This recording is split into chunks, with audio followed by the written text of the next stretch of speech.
Welcome back everyone, my name is Daniel B from Excel All Sports United. Today I'm going to talk to you about natural running and how it can make you a better and more efficient runner.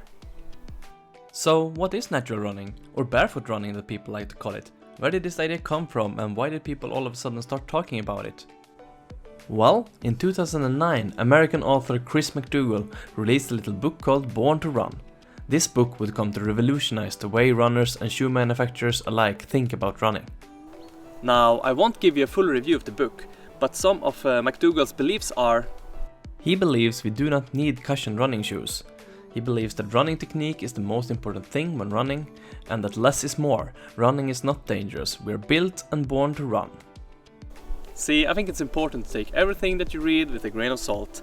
I do believe that running technique is one of the most important aspects to think about when running, and I personally love the less is more approach that many running brands have created products for. But I do know that every runner is unique, and the amount of cushioning in their shoes should be geared towards their special needs and prerequisites. Either way, the impact of the book created a demand for less cushioned shoes that emulated the feeling of being barefoot. Some of the first models that sprung from this were the Nike Freeze, the Adidas Adizero, Vibram Five Fingers, and also the Ultra shoes. What all these shoes have in common is the low drop from heel to toe, less amount of cushioning, and they are very lightweight. For the purpose of this video, I will be using my pair of Five Fingers to show you how and why natural running should be implemented in your runs. First, let me illustrate how your body reacts to impact without shoes. Relax your body and feet and then take a small jump into the air. Notice where I land on my feet. Your body will instinctively land on your forefoot, right? This is because your body knows that if you were to land on your heels, like this, the impact will be much higher. Therefore, while being barefoot, your body will automatically land on the forefoot by running, jumping and being active. Try and imagine how it was like when we were kids and running barefoot in the grass. Did we land heel first or on the forefoot?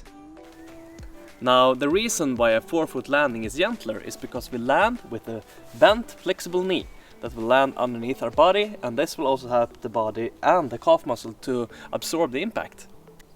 Now, if you take a look at the heel strike, what we're doing is that we're locking the knee in one position, and this also creates a straight line for the impact to travel through our legs and hit our joints. We must also take into consideration that while running, the force of impact on each step is more than double our body weight, and during a 1 hour run we approximately take 9,500 steps. In other words, natural running training is a great way to increase our fun and decrease the impact of our bodies. So, how should you start your natural running journey? Well, basic running technique is a good place to start. I made a video about this and I'll leave a link to it down in the description, and you can check that out to start improving your technique. Then, I would suggest getting a lightweight shoe with a zero drop or up to 6mm to really get that barefoot feel. And then we just go for regular runs, right? Wrong. This is the most common mistake I see people do when they start with natural running. Your body will simply not be ready to run longer distances in the beginning. This is because your calf muscles and your feet aren't used to this different kind of impact. Therefore, it's very important that you start out slow. That means running 10 to 20% of your regular distance and thereafter increase the mileage a few percentage at a time, depending on how your body reacts. Now I'm going to demonstrate 5 simple exercises that you can do to strengthen your feet and your calf muscles for natural running. Before we start, we need to do a little warm-up.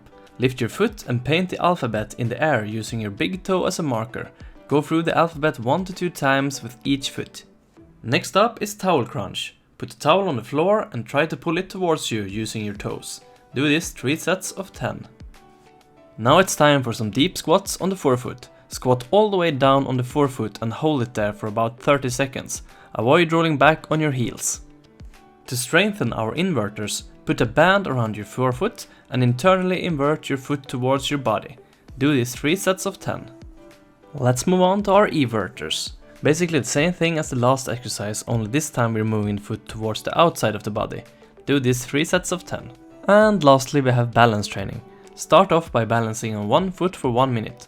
When you've managed that, roll up on your forefoot and try to balance there, which is much harder. With this information, I think you're more than ready to start your natural running journey. I truly do believe that everyone can run with a lightweight shoe or even barefoot. For some, this might be a few months, for others it will be years of strengthening their muscles and improving their running technique before they're able to do this, but in the end I know we all can get there. Just remember to start slow and go at your own pace.